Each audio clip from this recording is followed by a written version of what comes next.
Hello guys, once again welcome back to my channel Learning Passion and you are learning with Krishna Singhania. So guys, मैं इस channel पे class 9 SST का portion cover करने वाला for the year 2020 and 21 but portion change नहीं होता इसलिए ये फर्दर अगर कोई दूसरे सालों में भी ये वीडियो देख रहा होगा तो देख सकते हो portion doesn't changes much. So guys I think आप मेरे साथ पढ़ने में बहुत इंजॉय कर रहे होगे and you might be crazy कि आज हमारा नया टॉपिक क्या है. आई सेड कि हम एक बहुत ही इंटरेस्टिंग टॉपिक जो आज हर एक बच्चा जानना चाहेगा and this is the correct age for you to learn this topic because ये बहुत ही इंटरेस्टिंग और बहुत ही क्रेजी और बहुत ही अच्छा टॉपिक है where you will learn about different stories. So in the sense case studies है but in the form of story तो आपके लिए और interesting बनता जाएगा ये chapter and you will learn different aspects of life in this chapter also. So get ready, we are going to start with the most interesting chapter of class 9. I think so from the most interesting book of class 9, that is civics.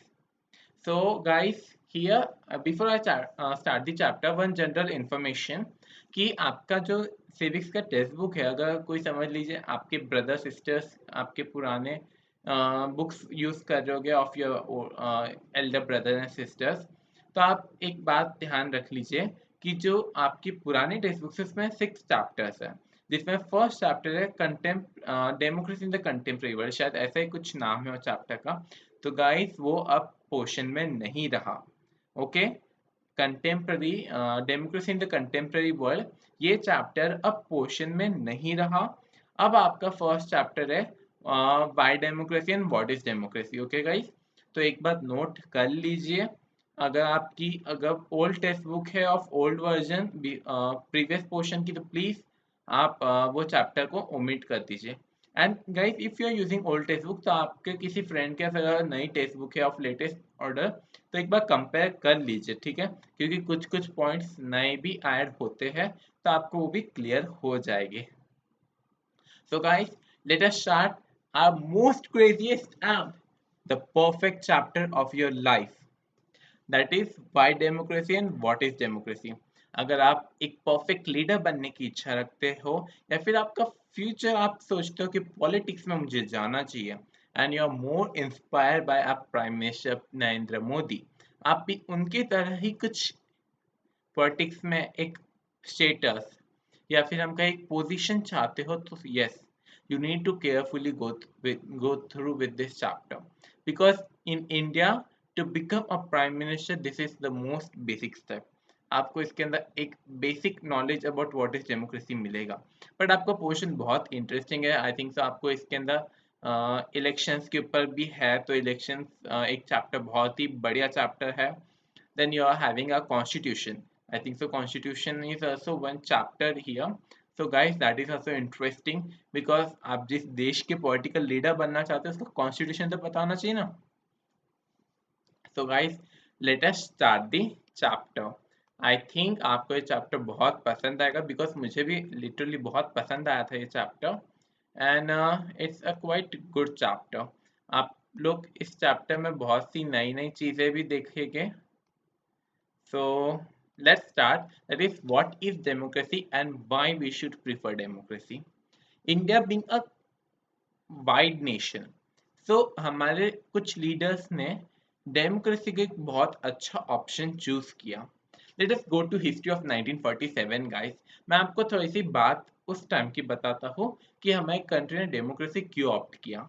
Actually 1947 के वक्त जब India was getting freedom, so I think so Lord Mountbatten or someone, I'm not clear with the name, उनका एक pact था according to which to he left it with India and princely states. कि princely states मतलब अब जैसे जो states के राजा है वो प्रिंसली स्टेट्स बोलेंगे कि आपको इंडिया में मर्ज होना था, मर्ज हो जाए, नहीं तो आप आपका सेपरेट नेशन फॉर्म कर सकते हो. फिर कैसा इंडिया का मैप लगता था, ऐसा जिगजैग जिगजैग जिगजैग समझ लीजिए. अब समय if I say Madhya Pradesh, okay, Madhya Pradesh would be a princely state run by any of the king. अब समझ लीजिए वो इंडिया में मर्ज नहीं होते थे तो क्या होता था, इंडिया का मैप ऐसा बीच में से रोम्बस बन जाता, बीच में एक कंट्री इंडिया का पार्ट नहीं होती, वो कोई और सेपरेट कंट्री होती थी। तो कैसा मैप दिखता था, थोड़ा अजीब सा और अच्छा भी नहीं दिखता था ना। तो that's why they try to divide us, they never wanted us to get united. So see he left with us कि अब तुम तुम्हारा देखते बेटा, अब हम तो तुम्हारे बीच में झगड़ा ला के चलेगा। एंड तभी इंडिया पाकिस्तान डिवीजन हो गया। So that was even a more tragic moment, क्योंकि Hindus and Muslims were divided that time. So बहुत ही बुरा था वो वक्त। उसके बारे में आपको और आगे आएगा when you will go through history chapter. आपको क्लास 10th में एक चैप्टर है nationalism in India, so that time you will study that part. So it's quite interesting. My most favorite chapter, nationalism in India. So I think you will also like that because it's more easy to learn. Okay, guys. So here is our chapter, what is democracy and why democracy. So let us go back to our story. So where I was कि उन्होंने left कर दिया princely states पे कि आपको India में मर्ज होना है तो आप इंडिया में होइए, आपको पाकिस्तान में मर्ज होना है तो आप पाकिस्तान में मर्ज होइए, या फिर आपको अगर खुद का सेपरेट नेशन फॉर्म करना है तो you can go ahead with that. So our constitution committee was formed in 1947, not in 1946 only. जब थोड़ा सा प्लानिंग हो जाता है ना कि अब नहीं भाई, अब अगले साल तो मिल नहीं वाला है फ्रीडम, तो लेट अस गो अहेड। तो ऐसा हमारा काम शुरू हो गया था। सो इन दैट सरदार वल्लभ भाई Patel was also there, Jawaharlal Nehru was there, then our nation father of the nation Mahatma Gandhi, then many more other were, Ambedkar ji, but 4 to 5 are more prominent to be known, इसलिए मैं उनके नाम ज़्यादा ले रहा हूँ। So इन्हें अब करना था ये काम। They wanted princely states to be merged in India. कोई भी चाहेगा ना खुद की टेरिटरी बढ़ाए, तो duties were divided between Jawaharlal Nehru and Sardar Vallabh भाई Patel. Jawaharlal Nehru I think so was given to Kashmir was also a princely state, so Jawaharlal Nehru was given the work to bring Kashmir into India, and I think so Sardar Vallabhbhai Patel was given for Goa, and 3 to 4 states he was given. तो ऐसा एक plan किया गया था कि सबको एक साथ लाने का, and that time India first step into democracy, कि सबको एक साथ लाना है हमें, we need to work together for our development. Okay, so this chapter is basically what democracy. So guys, ये देखिए, ये जो थोड़ा बहुत कंटेंट है ना, ये आपका प्रीवियस जो चैप्टर था वो ऑफ ओल्ड पोर्शन, या फिर जो अब नहीं रहा उसके ऊपर डिफाइंड है थोड़ा सा, तो आप इसे स्किप कर दीजिए, ठीक है। आपको कुछ समझेगा नहीं, पिनोचेट या चेल का क्या था, पोलैंड का रूल, बिकॉज वो सब आपको previous chapter means democracy in the contemporary world में अच्छे से समझा गया ऑफ दिस चील, पोलैंड और घाना और म्यांमार, इन सब की जो स्टोरी है वो प्रीवियस चैप्टर में है। तो आपको बस उसका एक रेफरेंस पॉइंट दिया गया है, so you get a little idea about what is democracy and why democracy. So you can skip this because there are many interesting point in this chapter. This is a topic discussion, so we can leave that also. A simple definition, guys. So let us start the main content of the chapter. A simple definition, what do you mean from this? हमने एक democracy को एक simple definition दे दी है। To understand means to start our understanding what is democracy. The first point that we get here is democracy is a form of government in which rulers are elected by the people. First point हमारा chapter का क्या है about what is democracy. The democracy is the form of government, एक ऐसा form government का इन विच rulers are elected by people, like in India. India is a democratic country, and like I am of age 18, so now I have a voting right. So India में voting age कितनी है, 18 साल की है। So now I am a citizen of India, and I am a member of a country, and I have a right to elect my leader by voting.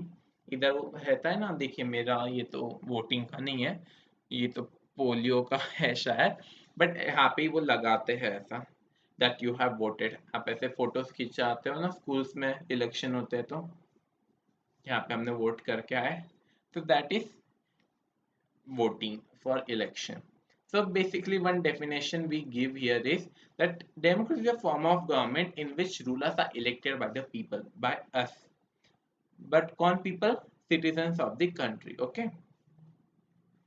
India में voting card होता है, election card जिसे बोलते हैं, means that gives what, that you are a citizen of the country and you are above the age of 18 and have a right to vote.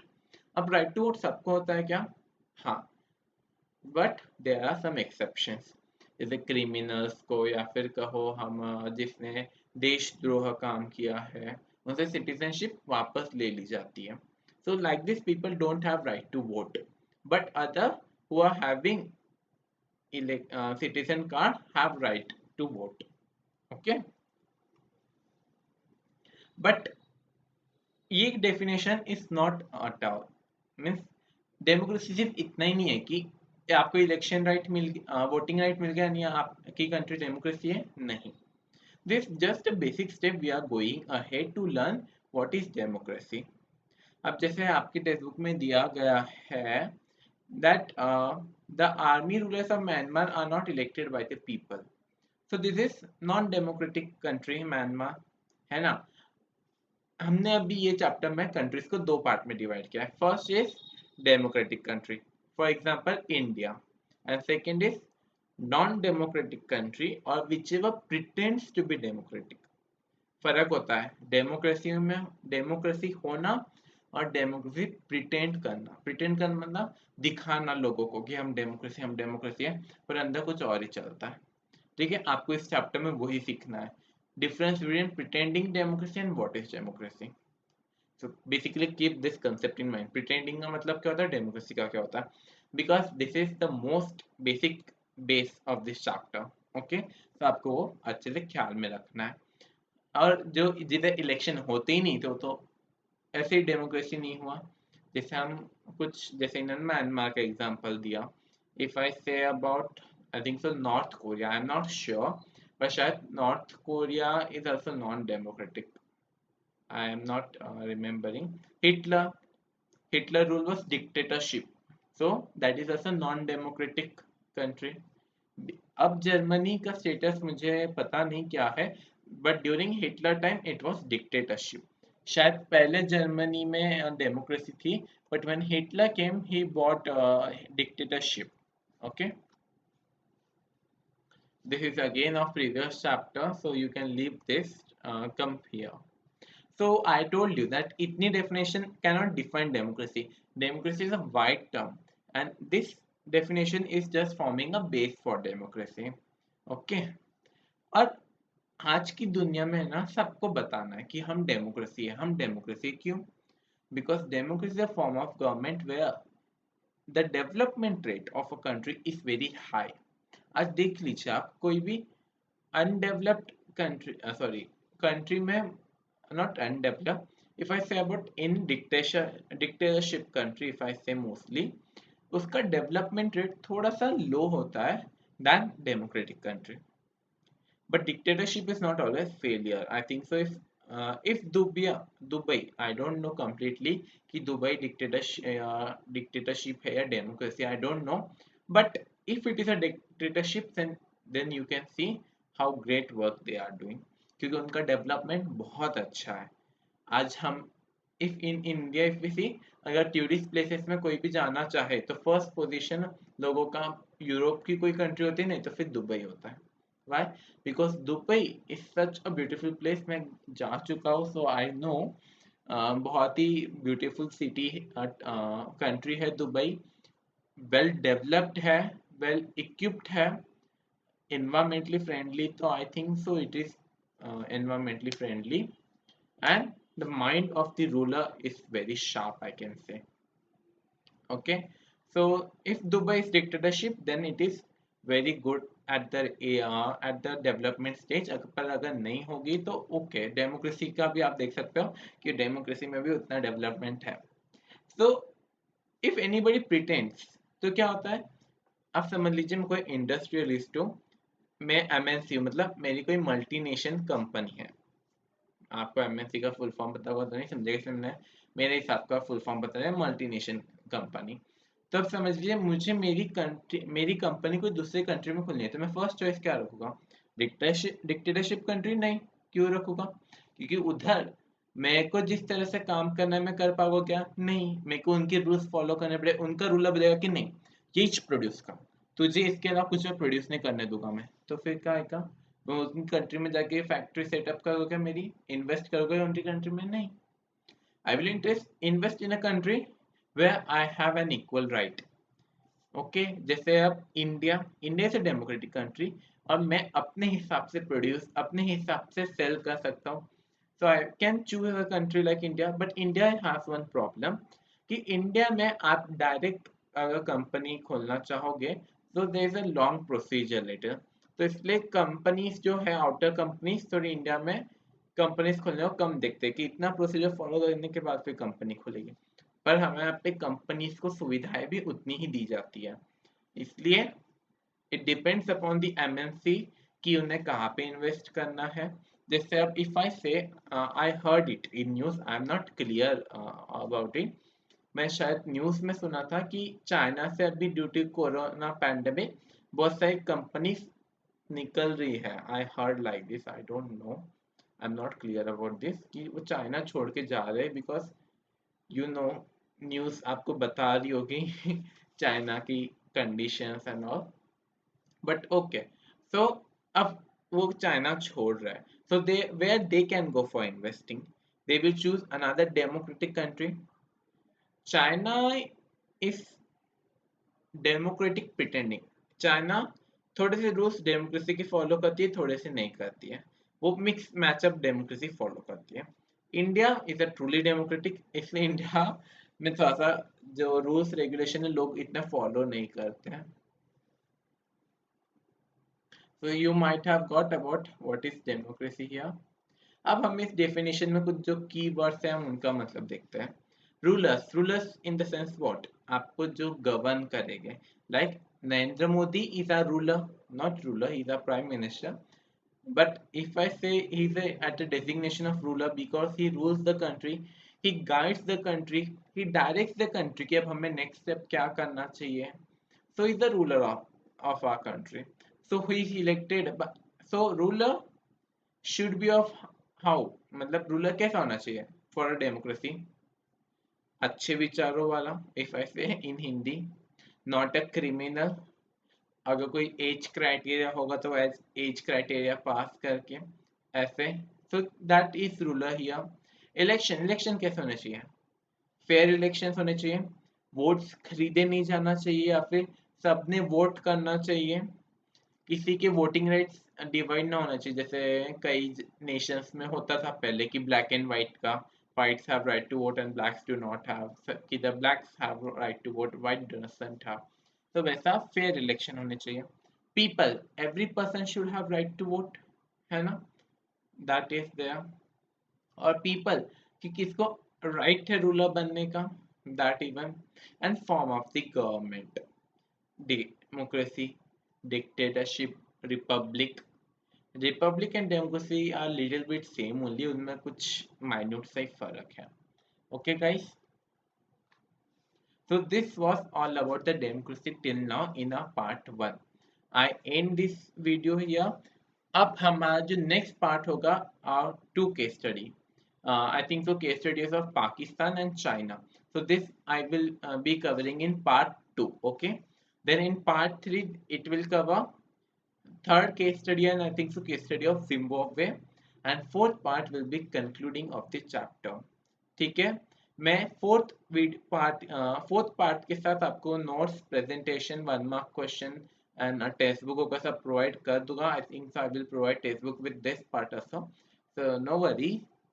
Okay guys, तो अगर आपका कोई doubt है या फिर आपको कोई भी कमेंट करना है तो आप प्लीज़ नीचे कमेंट कर दीजिए। अगर कोई आपका सजेशन होगा कि मैं अपनी वीडियोस और इम्प्रूव कर सकता हूँ तो please suggest me, I will try to do so.